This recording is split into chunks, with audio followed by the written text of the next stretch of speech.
Tempt. Romance audiobooks. A safe place to explore your dreams. Chapter 1. 6,450 calories stared up at Robyn. She adjusted the lid on the apple box, closing it tightly over the cheesecake and the rest of her food supplies. Her gaze drifted over the gear spread all over her apartment. Her pack, her skis, all of it assembled for the annual trip with her brother to Granite Lake Cabin. A rush of anxiety and disappointment filled her as Tad made his announcement. "I'm sorry, sis, but I have to take this request. Flying the climbing and research team to Mount Logan could end up being a regular booking. They'll be working in Kluane National Park for the next 5 years, and if I can get on as their main pilot, I'll be set." Tad slipped a loose strand of hair behind her ear. "I hate to cancel the trip on you." Robyn paced a few steps away before facing him, her hands flowing smoothly as she spoke in American Sign Language. "I understand. You need to take the job. I'm still going to Granite Lake." "No way. You can't go by yourself." "You have." "But that's different, Robyn." "Don't be a jerk. I don't have a penis, so I can't go backcountry alone?" Tad raised a brow. "It's not the lack of plumbing, sis, and you know it. I seldom go bush alone, and if I do meet anyone, it's not a big deal. I'm male, I'm strong, and I'm not deaf. How do you plan to talk with strangers?" She threw a pillow at him before lifting her hands to sign. "I'll take some notepads. What are the chances of meeting anyone at Granite this time of year? We always go in February because no one else does. I'm packed, the food is packed, and I've got time off work from the bakery. You even booked a helicopter ride for me with your buddy Sean. I've never gotten to fly in before. And wait a minute, what's with that little dig saying you're strong? Last time I checked, I out-skied, out-wrestled, and out-gambled your sorry butt, big brother. Don't give me that as an excuse." Tad narrowed his gaze. "Stop being stubborn." "What, waste all those years of training? You told me once to stand up for myself and do what I need to do, in spite of not being able to hear. Are you saying that doesn't apply anymore?" "Of course not." "Good, because I'd hate to call you a hypocrite." Annoyance aside, she really needed him to understand. "I need to go to Granite. I need to get out of the city for a while. I'll be a good little girl and take the satellite phone along. I can check in with you Tuesday." Tad ran a hand through his hair before collapsing on the couch in resignation. "Fine, you win. But if you need anything, you call me, or you call Sean and he'll fly you home. Understand? You don't have to do the ski out if you don't want." Robyn caught a glimpse of herself in the hall mirror. Shades of brown reflected back. Shoulder-length brown hair, big brown eyes with golden flecks, skin that showed her First Nations heritage. She'd lived her whole life in the Yukon, and her solid body was more than capable of doing the 10-mile ski. She'd been completing it with the family since she was 9 years old. Tad had skied the route with her and knew she loved every minute of the trip. She counted to 20, slowly. "Tad, are you looking for pain? Because I can kick your butt if you need it." He blinked in shock. "What did I say?" Robyn stomped up and glared in his face. Tad was her brother through adoption, and he and his parents were all darker in coloring than her. His short black hair stood in ragged spikes from his manhandling, and his dark eyes stared back with confusion. She needed to make this clear, though. She signed, hands moving with great energy as she emphasized her points. "I like the ski across the lake. I like going to the Granite Lake Cabin. I'm thrilled you got me the helicopter ride, but only because I want to take the ice auger to leave at the cabin. But don't expect me to be some kind of baby because you can't go with me this time." Tad grabbed her hands and pulled her in for a hug. He let her step back so she could read his lips. "I was out of line." She nodded. "Sorry. Hell, you've got a temper on you. Glad you didn't throw anything hard at me this time." "I thought about it, but my ice axe is already packed." She turned to tuck away a few more items, then grabbed her backpack and placed it beside the door. He tugged on her arm to get her attention. "You need some space, don't you? You seem really tense." Robyn returned to her skis. She fiddled with the bindings before glancing back at Tad. "Yeah, feels like the walls are closing in.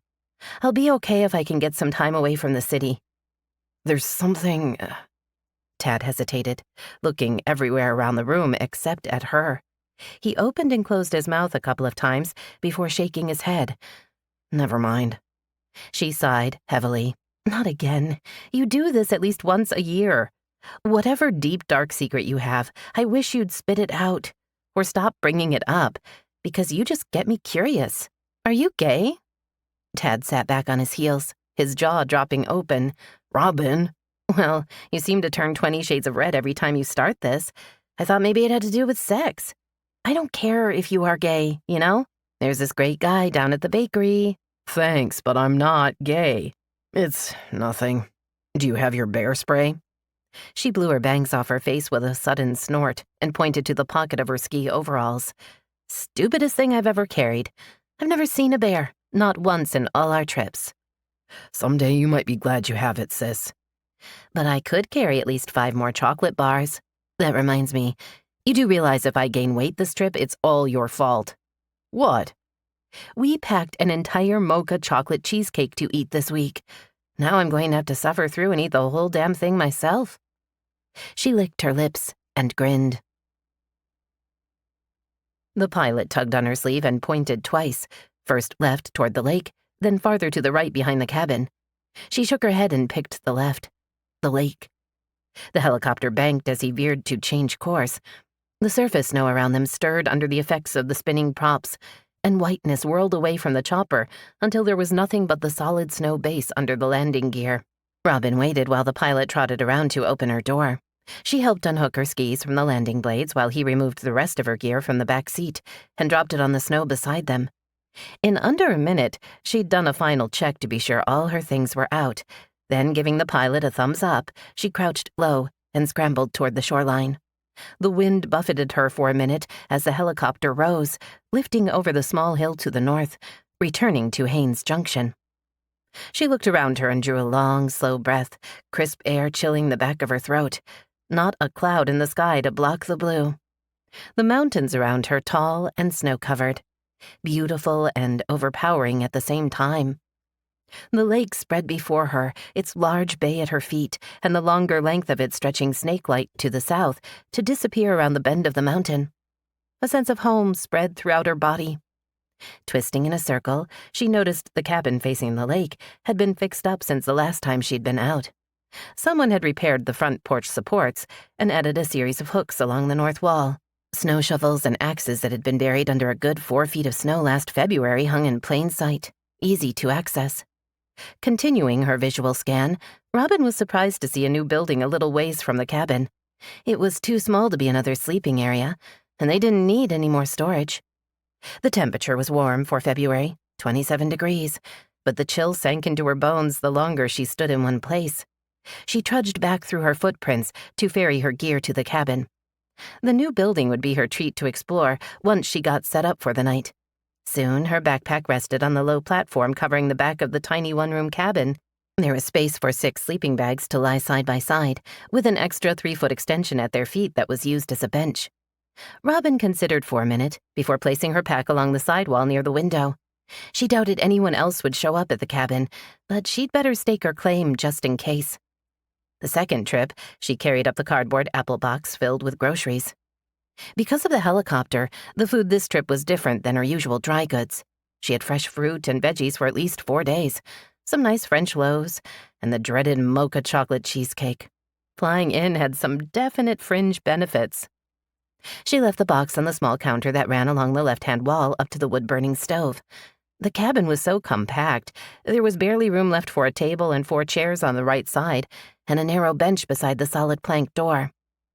Returning to the lake, she used the ice auger to cut a hole in the ice surface before carrying the tool to the cabin and finding an empty hook to hang it on. Robyn grinned as she stared at it for a minute.